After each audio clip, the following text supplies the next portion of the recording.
नमस्कार विद्यार्थी मित्रांनो, या व्हिडिओच्या माध्यमातून आपण 32वा नंबरचं सेशन कसं पूर्ण करायचं ते समजून घेतोय। सर्वात प्रथम तुम्हाला इराचं ब्राउझर लॉग इन करायचं आहे।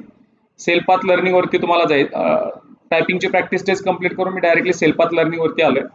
एक्सेलच्या शीट मध्ये टेक्स्ट इंटर करण्यासाठी आपल्याला टेक्स्ट बॉक्स इन्सर्ट करावा लागतो।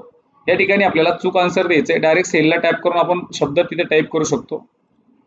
टेक्स्टच्या फॉन्ट साइज चेंज करण्याकरता आपण रिकामी टॅब व रिकामा ग्रुप वर क्लिक करू शकतो। या ठिकाणी आपल्याला होम आणि फॉन्ट टॅब वरती क्लिक करायचे आहे।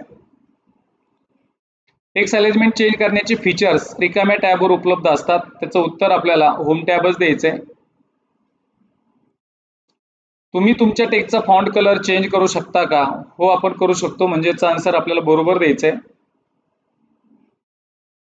तुमच्या डॉक्युमेंट मध्ये इमेज लोगो ऍड करण्याकरता बरोबर स्टेप आपल्याला निवडायचे आहे। तर या ठिकाणी इन्सर्टला जायचे आणि पिक्चरला टॅब आपल्याला करायचे आहे। तर अशा पद्धतीने आपल्याला सेलपाथ लर्निंग कसं पूर्ण करायचं ते समजले। नॉलेज चेकला आपण जातोय, स्टार्ट बटनाला टॅप करतोय। रिकामी जागा एका शैक्षणिक वर्षात घडणाऱ्या सर्व कार्यक्रमांचे वेळापत्रक असतात। याचं उत्तर आपल्याला बी द्यायचं आहे। पुढील पैकी कोणता आयकॉन तुम्हाला अकॅडमिक कॅलेंडर तयार करण्यासाठी उपयोगी पडू शकेल? असे ऍप्लिकेशन आपल्याला दर्शवायचे, या ठिकाणी सुद्धा आपल्याला बीच पर्याय निवडायचा आहे। तुम्ही मायक्रोसॉफ्ट एक्सेल मध्ये एक विशिष्ट टेक्स्टचा सेट अलाइन करू इच्छिता, मेनू बारच्या कुठल्या टॅब खाली तुम्हाला अलाइनमेंट पर्याय आढळू शकेल? तर या ठिकाणी होम टॅब आपल्याला वापरायचं आहे, म्हणजे ऑप्शन सी आपल्याला निवडायचा आहे। तुम्ही रिकामी जागा वापरून अकॅडमिक कॅलेंडर तयार करू शकता। आपल्याला या ठिकाणी सी नंबरचाच पर्याय निवडायचा आहे, ऑफिस 2019। मायक्रोसॉफ्ट एक्सेल मध्ये एखादा सेलचा कलर बदलण्यासाठी मेनू बार मध्ये रिकामी जागा टॅब कडे जा, फिल कलर पर्याय आपल्याला या ठिकाणी निवडायचा आहे। तर या ठिकाणी होमलाच आपल्याला जायचं आहे। अशा पद्धतीने आपण नॉलेज चेकचे 5 प्रश्न समजून घेतले। महत्त्वाच्या विषयाकडे आपण जातोय, ते म्हणजे guided do it yourself. Start बटनाला आपण टॅप करतोय आणि त्यातला पहिला प्रश्न आपण घेतोय।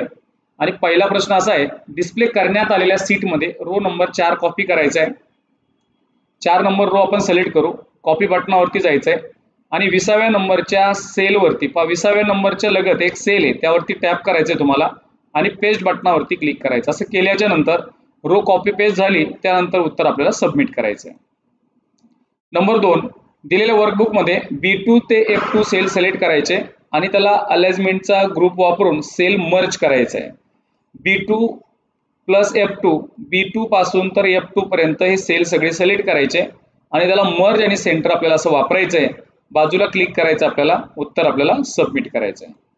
3 नंबरचा प्रश्न आहे, डिस्प्ले करण्यात आलेल्या सीट मध्ये इन्सर्ट टॅब इलिस्ट्रेशन ग्रुप शेपचा वापर करून E2 मध्ये रेक्टँगल नावाचा शेप आपल्याला इन्सर्ट करायचा आहे। इन्सर्टला जायचंय, शेपला टॅप करायचंय, रेक्टँगल वाला शेप्स असा प्लेस होल्डर तुम्हाला करून घ्यायचा आहे। बाजूला क्लिक करायचंय, उत्तर आपल्याला सबमिट करायचं आहे। दिलेल्या डॉक्युमेंट मध्ये ग्रीन कलरचा रेक्टँगल शेप सिलेक्ट करा, फॉर्मॅट टॅबला जा, शेप स्टाईलच्या ग्रुपला क्लिक करा आणि शेप फिलचा जो कलर घ्यायचा आहे तो ऑरेंज असेंट टू लाइटर 40% मध्ये आपल्याला घ्यायचा आहे। म्हणजे आपल्याला हा शेप सिलेक्ट करायचा आहे, फॉर्मॅटला जायचंय, शेप फिलला टॅप करायचा आहे। इथं ऑरेंज कलर मध्ये जो कलर दिसतोय आपल्याला ऑरेंज असेंट टू लाइटर 40%, त्यावरती टॅप तुम्हाला करायचंय, बाजूला क्लिक करायचं, तुम्हाला उत्तर सबमिट करायचं आहे। डिस्प्ले करण्यात आलेल्या सीट मध्ये सेल C2 ज्यामध्ये सप्टेंबर सिलेक्ट झालेले आहे, त्याला अलाइनमेंट आपल्याला चेंज करायची आहे आणि अलाइनमेंट त्याला मिडल घ्यायची। तर मिडल अलाइनमेंटला आपण टॅप करतोय, सप्टेंबर शब्दावरती टॉपला आला, म्हणजे सेंटरला आला त्या सेलच्या, बाजूला क्लिक करायचं, उत्तर आपल्याला सबमिट करायचं आहे। तर अशा पद्धतीने आपण या ठिकाणी 32 नंबरच्या सेशनचं गाइडेड डू इट युअरसेल्फ समजून घेतलंय। सिम्युलेशनच्या प्रश्नाकडे आपण जातोय, स्टार्ट बटनाला टॅप करतोय। पहिला प्रश्न आहे, मायक्रोसॉफ्ट एक्सेल मध्ये सर्च बार मध्ये academic calendar with photos template आपल्याला सर्च करायचं आहे। इथं आपल्याला टॅप करायचं आहे, टेम्पलेट सर्च होईल, येणाऱ्या पहिल्या टेम्पलेटला टॅप करायचंय, क्रिएट बटनाला क्लिक करा।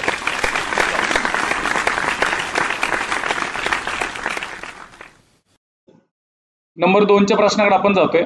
वर्कशीट मध्ये दर्शकासाठी मजकूर वाचनीय असणे आवश्यक आहे, म्हणून निवडलेल्या मजकुराचा फॉन्ट आकार इंटर स्कूल स्पोर्ट मीट 14 एवढा आपल्याला करायचा आहे। हा जो आकार आहे तो आपल्याला वाढवायचा आहे, तर साईजला आपल्याला जायचंय आणि 14 एवढी साईज आपल्याला।